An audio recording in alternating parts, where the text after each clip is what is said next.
जिन लोगों को अपने बच्चों को यूपीएससी की तैयारी करने की बड़ी तलब होती है और अपने बच्चों को दिल्ली भेजते हैं, उनको ये वीडियो जरूर देखनी चाहिए।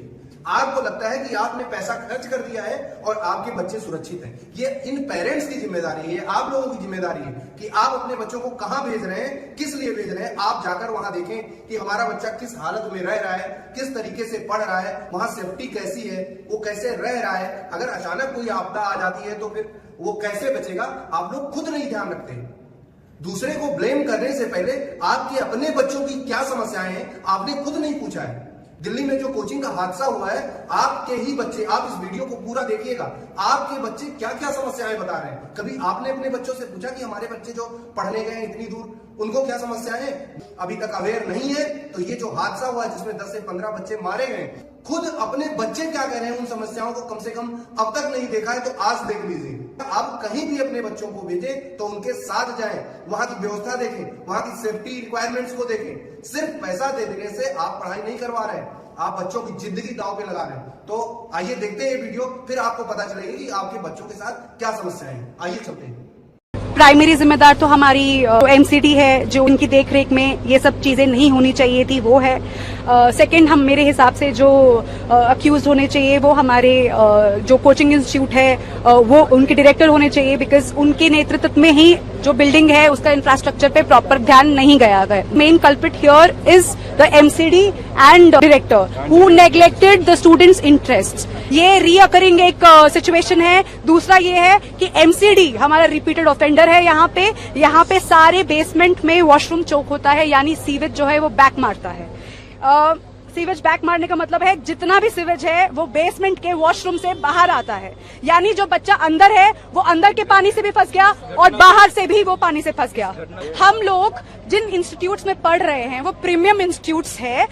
यहाँ के डायरेक्टर्स और फैकल्टीज क्लेम करते हैं कि ये लोग पॉलिसी मेकर्स हैं और ये लोग जो है गवर्नेंस वगैरह के जो सब्जेक्ट्स है उनमें एक्सपर्टीज रखते हैं। तो क्या इन लोगों को नहीं पता था कि किस तरीके से human induced disasters can occur? क्या इनको ये नहीं पता था कि बिल्डिंग्स में फायर एग्जिट होना जरूरी है, फ्लड एग्जिट होना जरूरी है? आप लाखों की तादाद से बच्चों को यहाँ पर बुलाते हैं, उनसे फीस इकट्ठी करते हैं, उनके माँ बाप को झूठे आश्वासन देते हैं कि आपका बच्चा हमारी देखरेख में सुरक्षित रहेगा, और वो उसको करने, ये अपनी जो छोटी सी एक रिस्पॉन्सिबिलिटी इनकी जो बनती है, जो माँ बाप फी पे करके एक चीज एक्सपेक्ट करता है फैकल्टी से, और उसके अलावा मुझे नहीं लगता कि कोई भी पेरेंट और कोई चीज एक्सपेक्ट करता है कि हमारा बच्चा सुरक्षित रहे।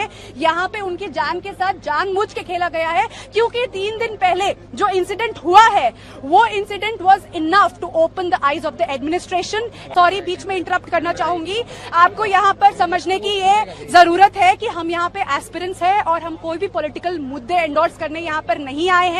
तो यहाँ पर हमारे जो दोस्त हैं उनकी जाने गई है, तो यहाँ पे ये बहुत ही एक सेंसिटिव इशू है। यहाँ पे इसको हमको पॉलिटिसाइज नहीं करना है। यहाँ पे हम मीडिया से, हम पुलिस से, हर किसी से इस इशू पे सेंसिटाइज्ड जो है एक बिहेवियर एक्सपेक्ट कर रहे हैं, जो कि हमें अभी तक नजर नहीं आया है। प्रशासन चुप है, जो राव स्टडी सर्कल का डायरेक्टर है वो चुप है, और तो और उनकी सारी फ्रैटर्निटी चुप है। Resident welfare association old Rajendra Nagar का वो चुप है, बिजली विभाग चुप है, पानी विभाग चुप है, हर जगह से चुप्पी है। यहाँ पे सिर्फ और सिर्फ पॉलिटिशियंस ट्वीट कर रहे हैं और पॉलिटिशियंस आ रहे हैं। That is their responsibility to take care of the common citizen. हम उससे ज्यादा इस इशू के ऊपर पॉलिटिसाइज्ड कमेंट्स पास नहीं करना चाहते हैं। जो हमारे मुद्दे हैं, जो हमारी डिमांड्स है, they are restricted and limited to the administration, and we want the culprit who is Mr.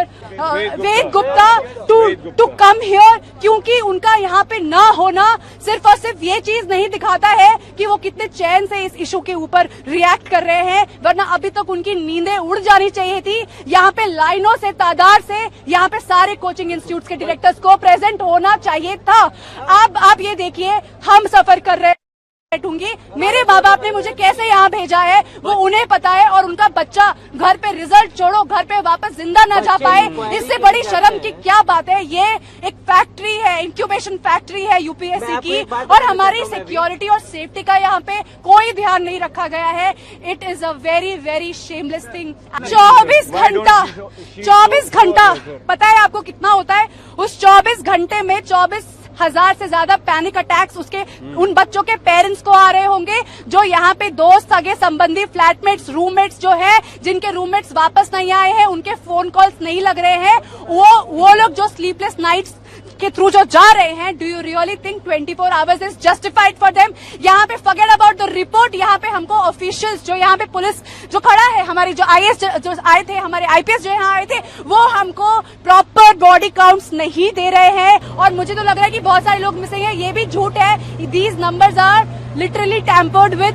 इन लोगों के पास कोई सही वैलिड हमारे पास रिपोर्ट इन्होंने नहीं दी।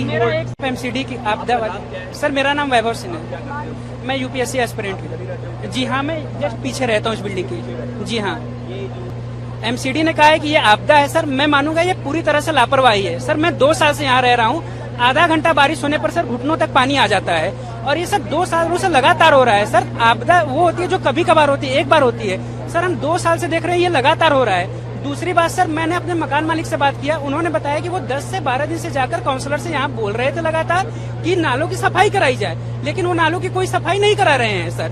तो यहाँ पे ये जो हमारे काउंसलर्स हैं, ये उनका भी फेल्योर है। तीसरी बात सर, मैं ये देख रहा हूँ कि हमने पढ़ा है कमिटेड ब्यूरोक्रेसी, यहाँ पे मैं वो हाल देख रहा हूँ कि पहले इन्होंने लाइट काटा, उसके बाद सर सारी लाशें निकाल दी, उसके बाद यहाँ पे बच्चों को हटाने के लिए वहाँ पे पूरी पुलिस जुट गई और लाठी डंडे लेकर खड़ी है। 300 से ज्यादा लोग आज प्रशासन के खड़े थे सर, 100 से ज्यादा पुलिस वाले खड़े थे, एनडीआरएफ की टीम खड़ी थी, बाकी लोग भी खड़े थे। मैं ये पूछना चाहता हूँ सर कि अगर 10 दिन पहले मानसून जब आने वाला था, ये 300 लोग तब क्यों न तत्परता दिखाकर खड़े हुए? सर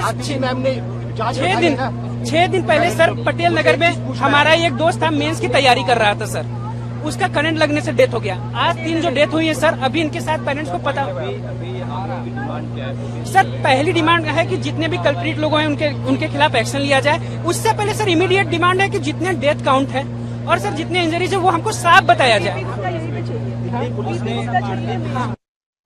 मैं खुद बता रहा हूँ, मैं डिजास्टर के लोगों के साथ यहाँ पे खड़ा था, उन्होंने मुझे बताया, पता नहीं सच बताया झूठ बताया मुझे नहीं पता, उन्होंने यहाँ पे बताया कि अराउंड 8 to 10 कैजुअलिटीज की बात उन्होंने मुझे बताई जो डिजास्टर के लोग थे। सही बताइए गलत बताइए मुझे नहीं पता है सर, बट उन्होंने मुझे ये बताया। तीसरी बात सर, मुझे हमें वीपी गुप्ता चाहिए, और यहाँ पे मैं बता रहा हूँ 95% जो लाइब्रेरीज हैं सर, वो सारी की सारी बेसमेंट में ही बनी है।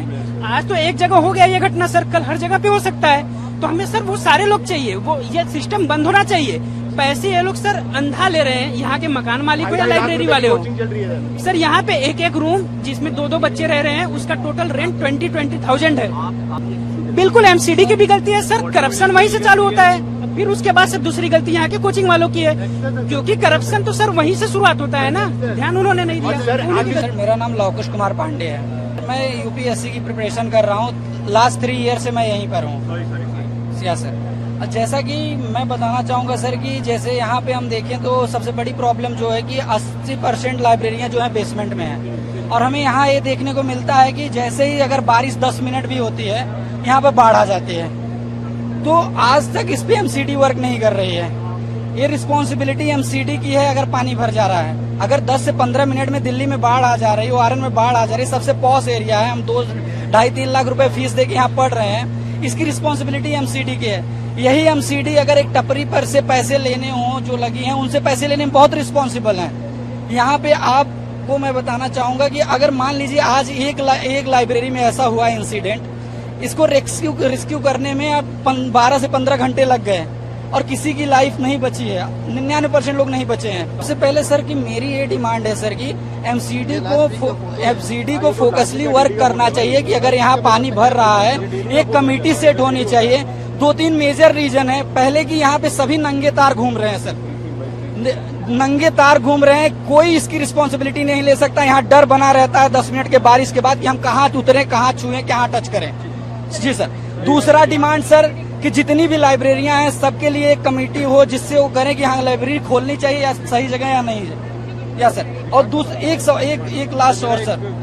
एक लास्ट और सर कि जैसे कि यहाँ पे अगर हम देखें तो हम लास्ट यहाँ पे 6 बजे से मैं खड़ा हूँ, ना कोई एमसीडी का बंदा आया ना ही इस इंस्टीट्यूट का। सर मेरा नाम अनुराग है sir, I am also an UPSC aspirant sir. Yes sir, यहीं पे रहता हूँ सर। जी sir. Sir we want water education minister Atishi Marlena here before 10 a.m. in the morning. Mayor here, we want mayor here. हमें पता चला सर मेयर यहाँ पर आई थी एंड यहाँ पे वो उस साइड से जाकर वापस चली गई क्योंकि पुलिस ने उनके पास एक बैरिकेड बनाया था. This is the information given to us by the police sir. And off camera they have told us that 8 are declared dead.